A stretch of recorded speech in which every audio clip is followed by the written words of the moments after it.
Today were new laws to blame for coronation arrests. Is the government getting too close to China? And what did Brexit do to the Tory party? This is Politics Live.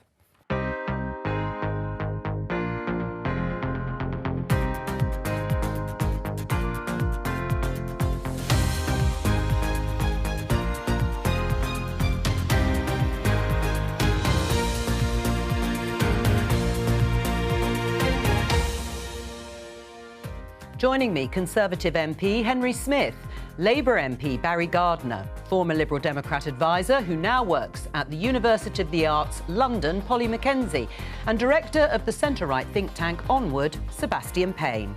Today.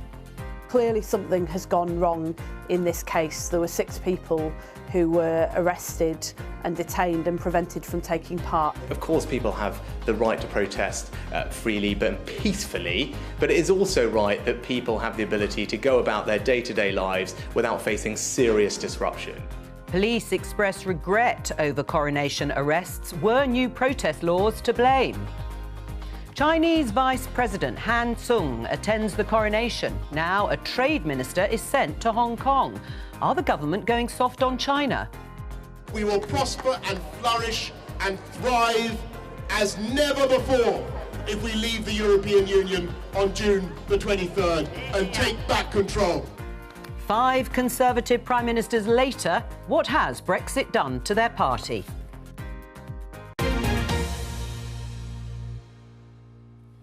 Let's start with this headline story in The Guardian. Pharmacies in England to offer prescriptions for 7 conditions amid surgery crisis. Yes, they will be allowed to prescribe antibiotics and antivirals for common illnesses like ear infections under plans to free up, the government says, nearly 30,000 GP appointments a day. So my opening question to the panel is, will these new measures mean the end of the 8 a.m. scramble to secure a GP appointment? Henry? Well, having done the 8 a.m. scramble last week to get a GP appointment, we do need some pragmatic measures to help free up the pressure on GPs. Obviously, we're still recovering from the impact of the COVID pandemic, and I think that by investing, I understand it's £240 million in new apps and phone systems to make it easier to get appointments, and also more than that, actually, over the next 2 years. And also to allow pharmacists to prescribe for some of those most common ailments, I think is a common sense, sensible way forward that will certainly help, I think, free up GP access. Right, but might not stop that 8 a.m. scramble. Do you think it will? Do you think it'll mean the end of that rush to get a GP appointment first thing in the morning? Look, I welcome pharmacies taking on more. Community pharmacies have done a phenomenal job during COVID. They actually delivered 22 million vaccinations. There's only 11,000 community pharmacies, and actually over the past 7 years, since 2015, 700 have been lost. So the government has not invested in community pharmacies, and actually, if you look at what's happened, the payment, the contract that community pharmacists have with the government, first of all, it was cut before 2015, then it was frozen, and now the latest announcement says that it's going to be frozen for a further 2 years. Now, you cannot ask people to take on more work and not give them more reward in the way that the government is doing. I think they do a phenomenal job. They're the front line of defence in primary care. They often are they deal with about 80% of the people that come through the door, and they then refer that 20% onto GPs as is appropriate. Do you think it'll work, this idea of trying to free up all those tens of thousands of GP appointments a day, the government says, on the basis that pharmacists can prescribe antibiotics, or drawing up plans for increased numbers of people doing self-referrals for services such as physiotherapy? You know, the unity between Henry and Barry shows this is a broadly sensible thing to do. It probably will make a difference at the margin, assuming that the funding for the pharmacies is got right. But what worries me is that this is another set of reforms looking at the efficiency of how we process people through the system, and that's good. But actually, real public health comes from thinking about how do you prevent people or reduce the chances of them presenting to the system. Do you look at the kind of the mess of our food system? Do you look at financial difficulties and the triggers they cause for mental health problems?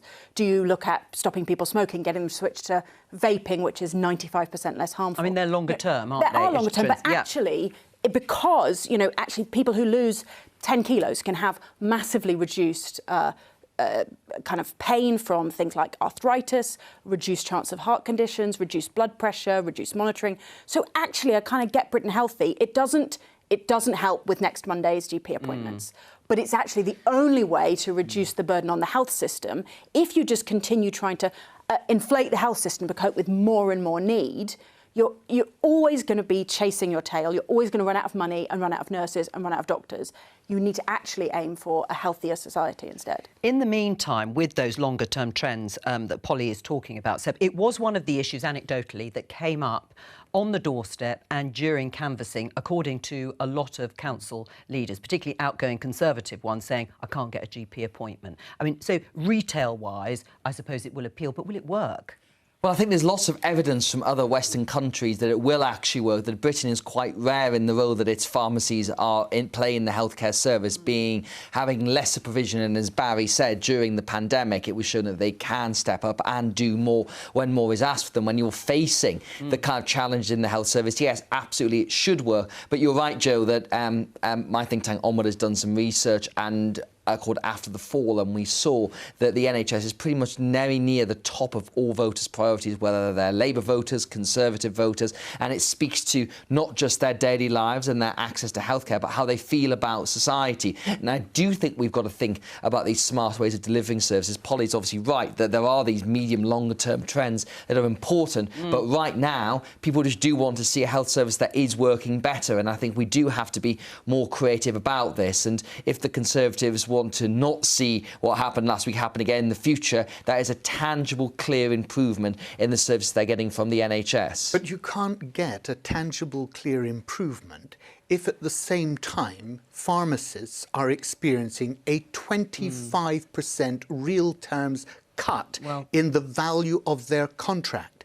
So, you know, I heard the Prime Minister earlier this morning on TV saying, we're investing more in pharmacies. No, you're not. You've just concluded a contract that says for the next 2 years, it will be absolutely flatlined. Well, let Henry respond to that. And yet inflation is eating in to that contract. Of course, Barry, and you know the reason why that is, which is that if you give inflation-busting pay rises, that's going to make inflation more sustained. There have got to be difficult balances made here with the state of the economy and the demands on the health service. Yes, very, very, very surprising that it's always the people at the bottom of the scale that are told that they're causing inflation. It's never the people who are the top end. Well, Henry, you respond just briefly on this idea that pharmacists are going to be expected to do more with less.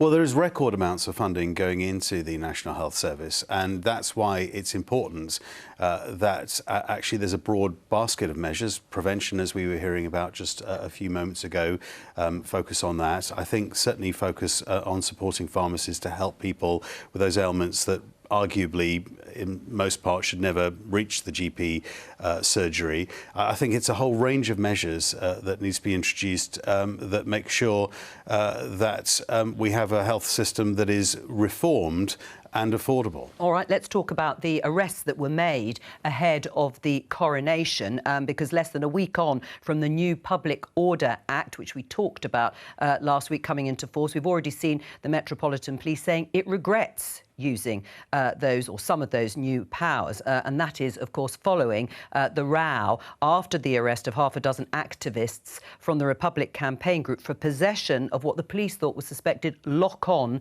devices. Now, they've all been released without charge, and the leader of the group, Graham Smith, is saying he's now considering legal action. Let's have a listen.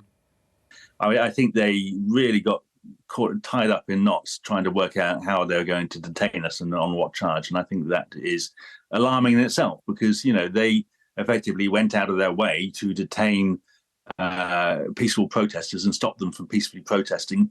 And we essentially are in a situation where you no longer have the right to peacefully protest. You only have the freedom, which is contingent on their permission. And I think that is an alarming situation to be in a democratic society. Graham Smith there, the Republic leader. Were the Metropolitan Police's actions right or wrong, Henry? I wasn't there. I don't know what the parameters were where they decided to arrest these individuals or not. Well, I do Henry, think it's right. I can take you through what happened again. But a group of people, including Graham Smith, were arrested by the Metropolitan Police because they thought they had evidence that they might have devices for locking on. They discovered that there wasn't that evidence, and they've been released. And the Metropolitan Police have said they regret the arrests in the first place. They were using new laws that were brought in a hurry ahead of the coronation because people didn't want anything disrupted. Were they right or were they wrong? So I've heard the media reports myself, obviously, as to what happened. It was an operational decision that was made by the Metropolitan Police. Clearly, they saying that was the wrong decision that they made. People do have an important right to protest and to express their opinions. But I think the broader question that you're asking here is this new legislation right? Well, we'll come on to that. We'll come on to that in just a moment. But at the moment, you say it's an operational decision. That's what Rishi Sunak said. But of course, those powers were brought in ahead of time. They were supposed to come in a few months' time by the Home Secretary, Suella Braverman. Were the Metropolitan Police's actions right or wrong? They were wrong, and they've acknowledged that they were wrong. They've said, look, we got it wrong. And thank goodness they have said that. But I have to point out that this is what we in the Labour Party said would happen when this legislation was brought in. We said it can be used by the police to do what they think the government might want. Now, I had a wonderful time at the weekend with all the celebrations. It was great. But I also think one of the great things about this country is that we respect people's freedom to protest, people's freedom to have a different point of view to us.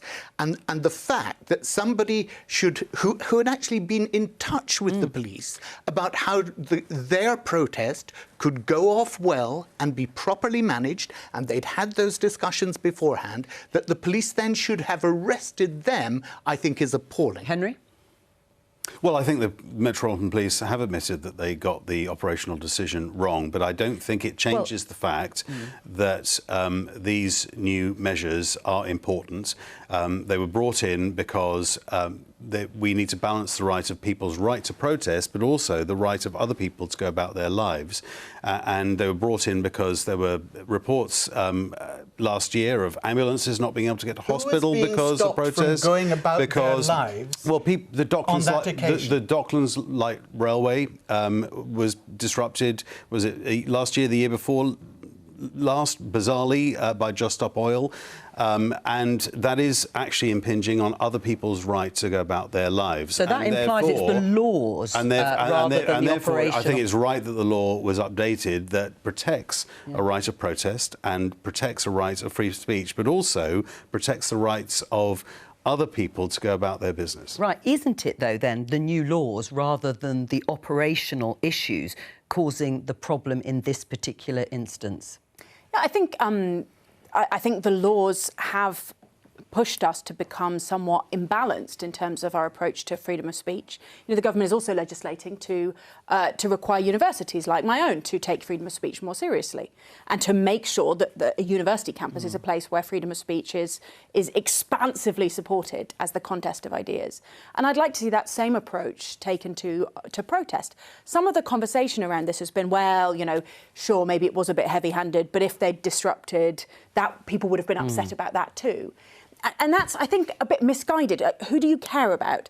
Actually, the right of protest against power is more important than the right of powerful people. And we're talking about, an important celebration for our nation, for me, for Barry. But nevertheless, for that to be, for powerful people's interests to not be offended, not be mildly irritated by a banner that just said, "Not my king." There was a protest. We saw some of those banners in the crowd, and I think that is good.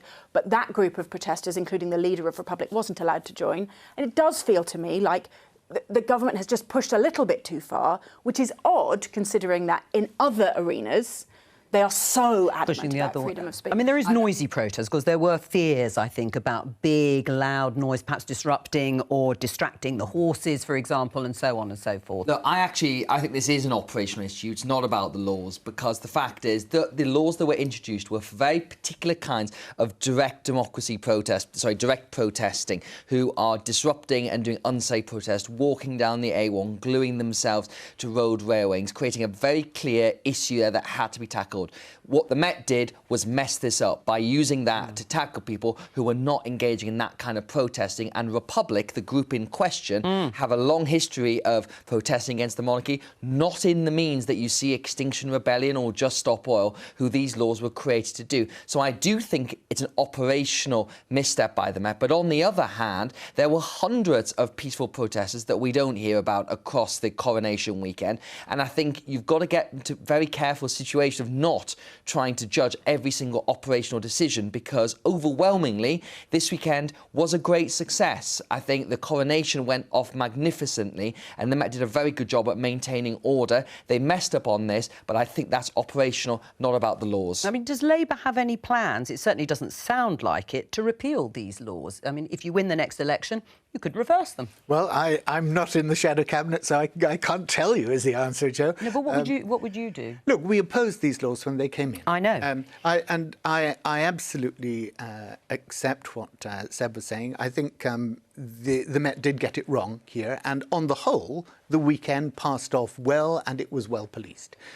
It was here that there was a problem. But I think the problem came because there has been a push from government through the Public Order Act, through other legislation, the Police and Criminal Evidence Act, all the way in which really authoritarian legislation has been introduced.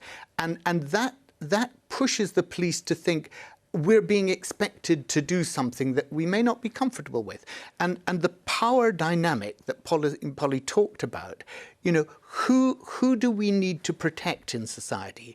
We need to protect those who don't have a voice, but who want to make themselves heard. Not the people who have the power, not the people who actually have every opportunity to get their voice heard. Although, does Republic not have a voice? Yeah, but the reason the government passed these laws, Barry, is because of the things that Just Stop Oil and Extinction Rebellion were doing, which, as I said, I'm sure you would agree, many of them were unsafe and were not in the normal forms of protesting, people exercising their democratic right there. So I don't think it was the government seeking authoritarian powers. It was responding to how people were acting. What about the part of the legislation that said if it was noisy to such an extent that somebody might be disturbed by it?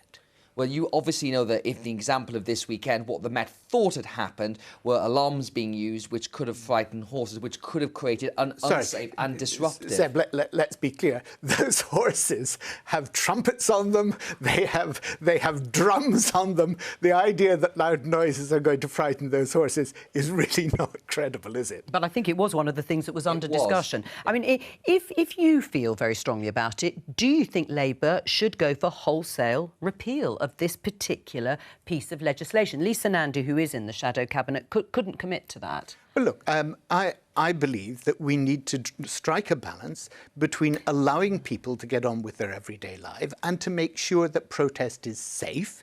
But at the same time, I think the balance must be in favour of those who want to protest against authority, not in favour of authority shutting them up. Well, and for that reason, I think it would be good for a future Labour government to look at this legislation again and to say, OK, how do we get that balance right? Because at the moment, I don't think it is. Do you agree it isn't right? I mean, Polly was saying perhaps you have gone too far the other way. I think the balance is right, because it is unacceptable that you can have major pieces of transport infrastructure that are effectively closed down for many hours at a time, causing huge disruption to people's lives, putting people's lives at risk, and also doing huge damage to the economy.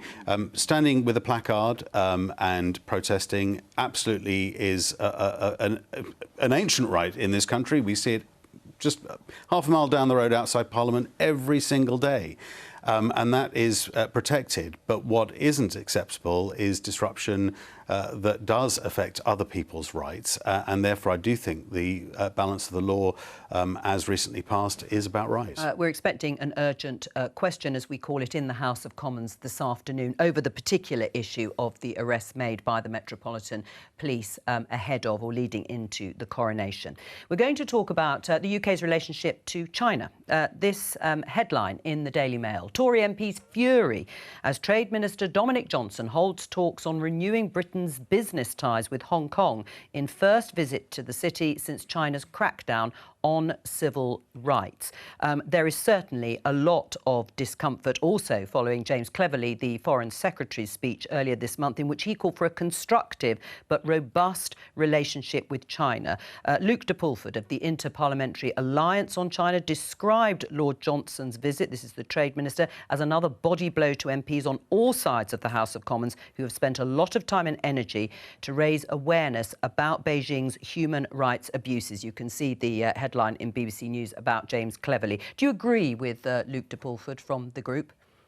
I think there's a litany of human rights abuses that the Beijing regime is responsible for, whether that be going against pro-democracy campaigners in Hong Kong, whether that be against the Uyghur in Xinjiang province, whether that be saber-rattling against Taiwan. China wants all the benefits of being part of the global system, but doesn't want, it seems, to be responsible in terms of how a country should act when it comes to human rights. So should the Trade Minister have gone to Hong Kong? I'm concerned about that. There is, however, as James Cleverly, Foreign Secretary, has said, we need to strike a balance. You know, China is a reality. It's a huge part of the global economy.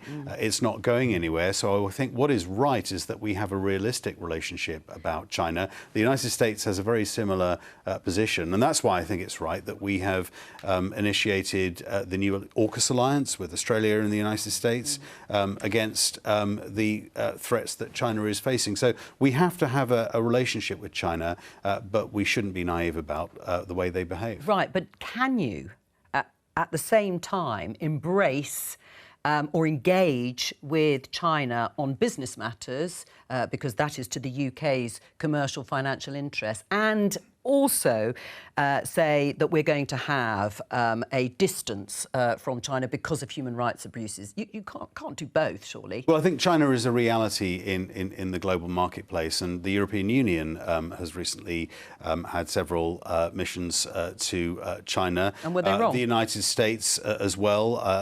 Antony Blinken, the Secretary of State, has been talking about this, striking this balance as well. Australia, a country that has very difficult recent history with China, nevertheless has a degree of relationship. And I think what we need to see more of are the global democracies coming together to say that China, if it wants to be part of the global system, needs to abide by those global rules and norms. What should the approach be?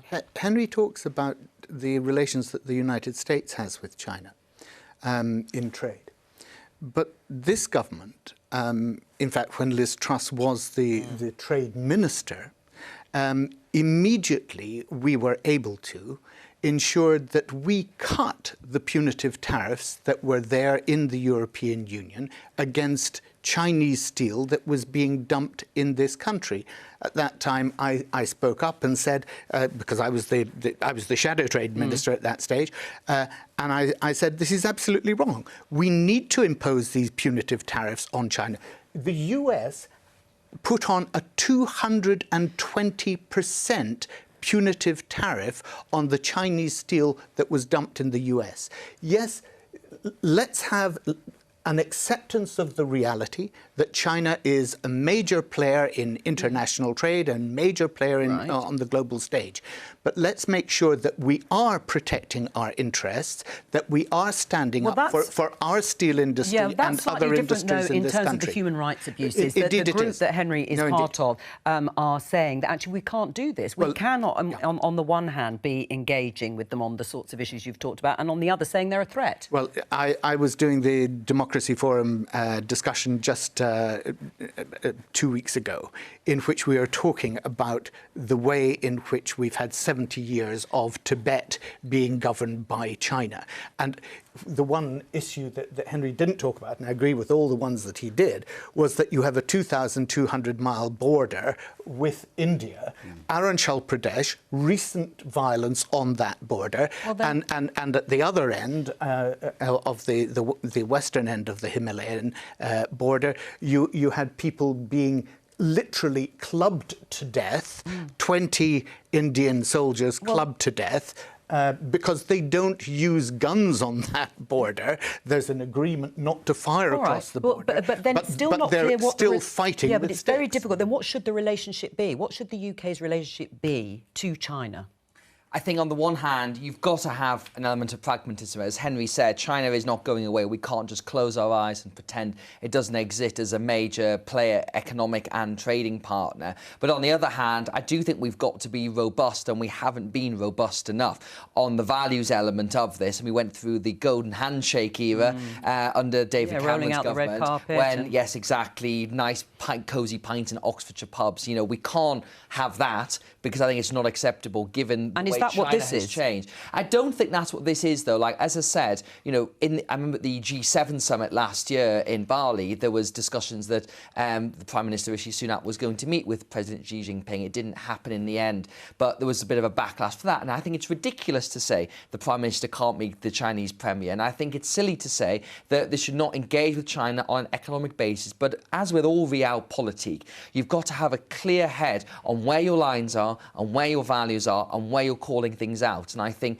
the meetings, the diplomatic meetings that took place over the coronation weekend, we've heard from various reports that the Foreign Secretary, James Cleverly, did call out these issues that you were both talking about with the representative from China. And it is uncomfortable. It is not easy, but that is geopolitics. I mean, there have been rows over the sorts of language that has been undertaken by the Foreign Secretary and the Prime Minister. I think the groups of Tory MPs particularly who wanted to hear politicians saying that China is the greatest threat we face, that actually China is perhaps our potentially greatest foe, but actually that's not the language that the Prime Minister and the Foreign Secretary either rightly or wrongly used. They were talking about the greatest challenge and that we had to have a robust relationship. I mean, does it matter that the language is used, or what language is used by politicians? In the end, isn't it what happens when these two countries meet? I think it matters enormously. I think most of us would like what Henry has described at the beginning, which was we would like China to be involved in the economic system to the benefit of all global economics, but also to abide by the rules of the global system. But a pathway from where we are to that is enormously difficult, enormously uncertain. And it might feel virtuous in the immediate to say something like China is our greatest economic opportunity or China is the greatest threat that we feel. But actually, neither of those things probably gets you very far because it probably closes down your ability to make progress. I mean, you need to stay in the room if you want to be able to have the difficult conversations. And the reality is that calling China a threat pushes you out of the room. It harms our economy. It harms Chinese people. It also reduces our chance to build cultural links, soft power links, and to stand up for those human rights issues. This is as difficult as foreign policy gets, right? Like, I desperately would love to have a simple answer, a thing we could do, a stance we could take that would lead to greater protection for the Uyghur people or on the Chinese-Indian border. But it is incredibly difficult. China has immense power across the world that it has systematically built up over a generation, and we cannot ignore that. But we have to leverage our power to maximise the chances of change, which best chance of that is actually change from within China, not from us. Let me just show you this in The Independent, so we'll come to you. Liz Truss to visit Taiwan to show solidarity in face of China threats. Is this the sort of thing that is going to be helpful? Because you know how the Chinese responded, of course, when the American US Speaker of the House of Representatives, Nancy Pelosi, went there. They reacted very badly. No, well, I was following up what Polly was going to say. The biggest problem we have with our China policy is how often it's changed, that we've sort of oscillated from different things from one way to another. And we've gone from trying to pragmatically engage to name calling, and now we've gone back to pragmatic engagement. I mean, Liz Truss took a very hard line on China, much harder than the current government was, and I think Not when she was Trade Secretary. not No, when you she was said that, but when she was Prime Minister. This is very true, Barry. But I think she. It's tactical, though. It was, and I'm sure this latest visit is also tactical about trying to support a particular nuance within the Conservative Of course, there will be Party. Conservative MPs who will see this and say, finally, she's saying what the government won't say. But ultimately, I don't think that gets you anywhere because we've just not had a clear vision. We need a better China strategy. I'm on the Foreign Affairs Committee, and this is something that we have been pursuing. When Liz Truss was Foreign Secretary, I remember we questioned her, took evidence from her, and it was clear that the government didn't have a comprehensive China strategy. And that is really what we need to balance those things, where, yes, there is a reality about global trade, but also there is a reality about extremely bad behaviour and human rights abuses from the regime in Beijing. Do you think Ian Duncan-Smith, who's been a very strident critic, amongst others of your colleagues, to the way China behaves, do you think they go too far? Do you think they expect too much in terms of what government can do? I'm much more in the Ian Duncan-Smith camp when it comes to China than I perhaps am in some others. And I think that we've had lots of statements and urgent questions in the House of Commons in recent weeks on Chinese police stations, for example, or on Chinese consul officials pulling people off the street of Manchester and beating them up when they were protesting. So I do think we need to be more robust when it comes to our China strategy. I mean, Barry, has your approach or view changed? I mean, last year MI5 issued a warning about a Chinese agent, Christine Lee, regarding her interference in British politics on behalf of China. She'd contributed money to support your political work. She also had contact with senior Conservative politicians.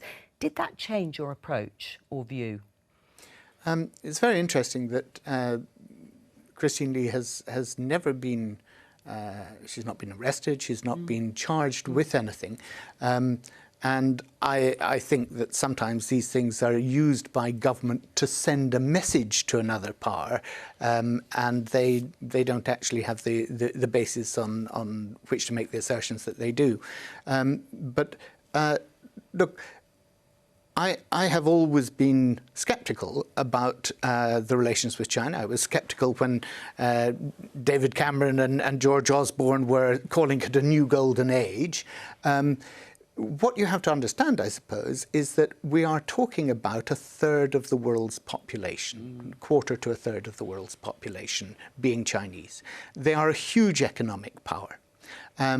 They have not, up until really the past 20 years, been a huge military power. But that military power has been developed. Right. And if you look at the strategy that they've adopted with the bases in the South Pacific, what they call the String of Pearls, with the new naval bases, they are building up a huge military resource.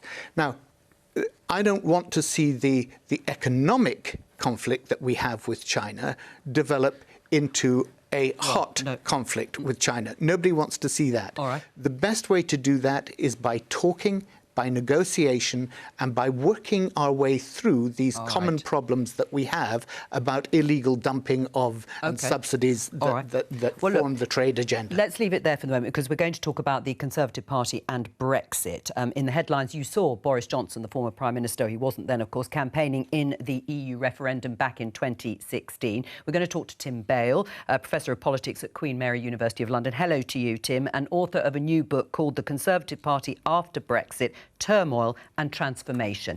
Tim, how has Brexit changed the Conservative Party?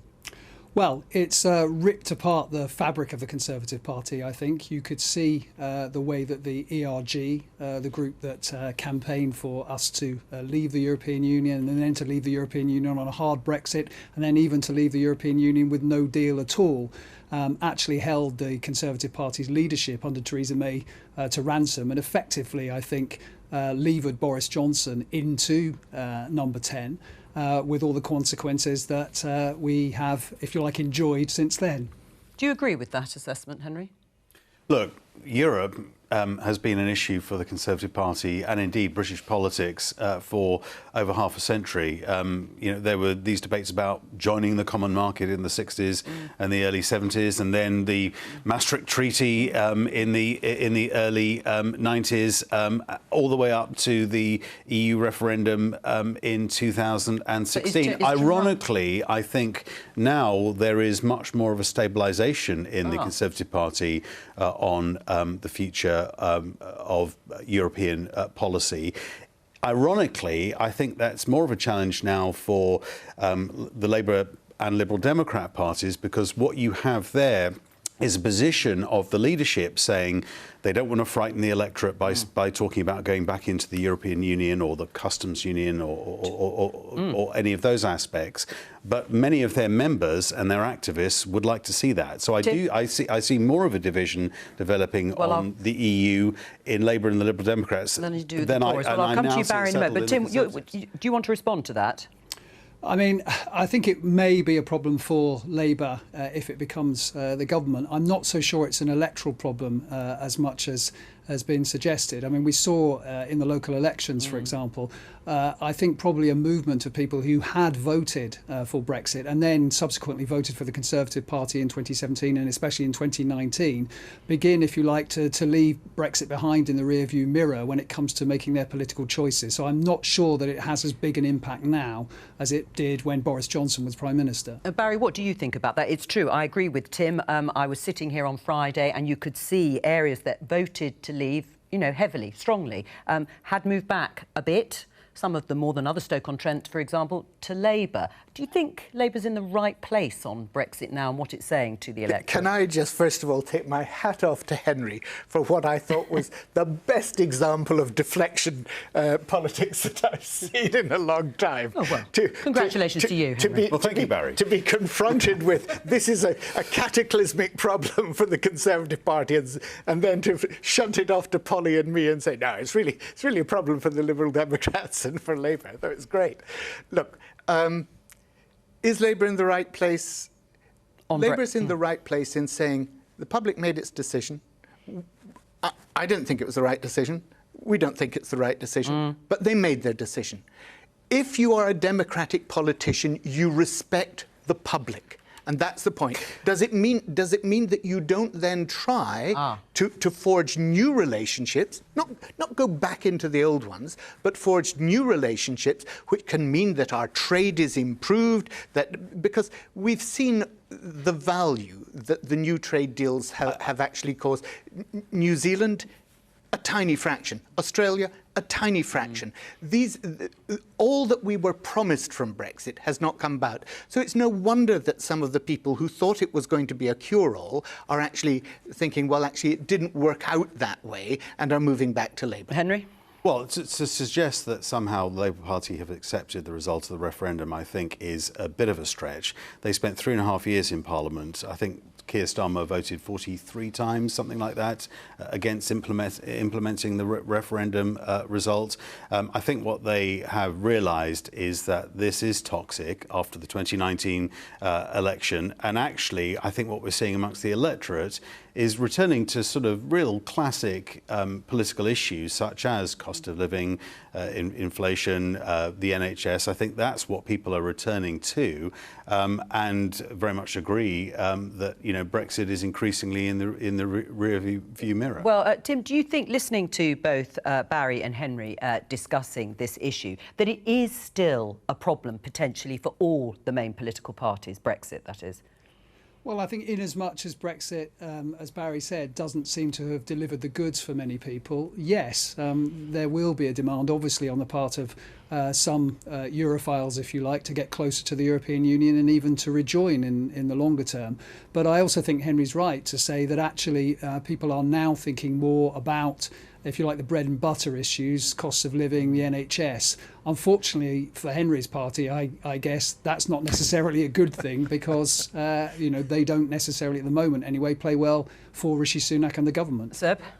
I think I've actually read Tim's book, and it is absolutely brilliant and look at what's happened to the Conservative Party since Brexit. And, I think in years to come, we will look at kind of 2016 as a real inflection point where everything began to be reshaped. And my view is that there has been a realignment and that the Conservatives voting base up until 2016, if you look at the 2015 election, David Cameron took that coalition to its absolute maximum, winning seats like Battersea, for example, which things unthinkable today, which is a pretty strong Labour seat. Yes, And it's, well, London is quite really a Labour imagine city. exactly that going back to the Conservatives. But what you saw after 2016 was bit by bit, all these seats in the country start to go away. This is the Red Wall, but it's also just generally across what you might call working class parts of England. So I think the Conservative Party was already going in that direction.